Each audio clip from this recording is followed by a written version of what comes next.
ఆమడ మండలం బూరుగుపల్లి వద్ద గ్రామ సమీపంలో జరిగిన రోడ్డు ప్రమాదంలో తీవ్ర గాయాలై జిల్లా జనరల్ ఆసుపత్రిలో చికిత్స పొందుతున్న క్షతగాత్రులను ఎస్పీ జానకి శర్మ గురువారం పరామర్శించారు. చికిత్స పొందుతున్న వారి ఆరోగ్య పరిస్థితిని వైద్యులు అడిగి తెలుసుకున్నారు. బాధితులకు మెరుగైన వైద్య సేవలు అందించాలని సూచించారు. క్షతగాత్రుల కుటుంబాలకు ధైర్యం చెప్పారు. పోలీసులు అన్ని విధాలుగా సహకరిస్తారని తెలిపారు. ప్రమాదం జరిగిన వెంటనే పోలీసులు స్పందించి గాయపడిన వారిని అంబులెన్స్లో ఆసుపత్రికి తరలించాలని పేర్కొన్నారు.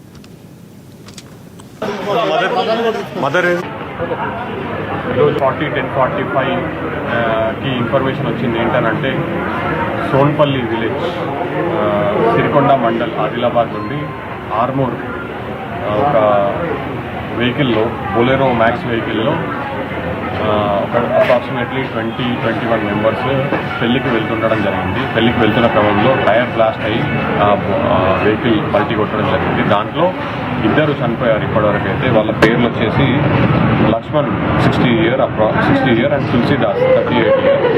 అండ్ ఒకరికి సీరియస్గా ఉంటే బాలాజీ అనే అతనికి సీరియస్గా ఉంటే రిమ్స్ ఆదిలాబాద్ షిఫ్ట్ చేయడం జరిగింది. ఆ తర్వాత ఇంకొక బాబుకి కూడా సీరియస్గా ఉంటే అతన్ని కూడా రిమ్స్ ఆదిలాబాద్కి షిఫ్ట్ చేయడం జరిగింది. మిగతా వారికి ఇక్కడ ట్రీట్మెంట్ చేయడం జరిగింది. మొత్తం ఒక 21 మెంబర్స్ వచ్చి ప్రధాన మనకు ఐడెంటిఫై అయ్యారు. టైర్ బండి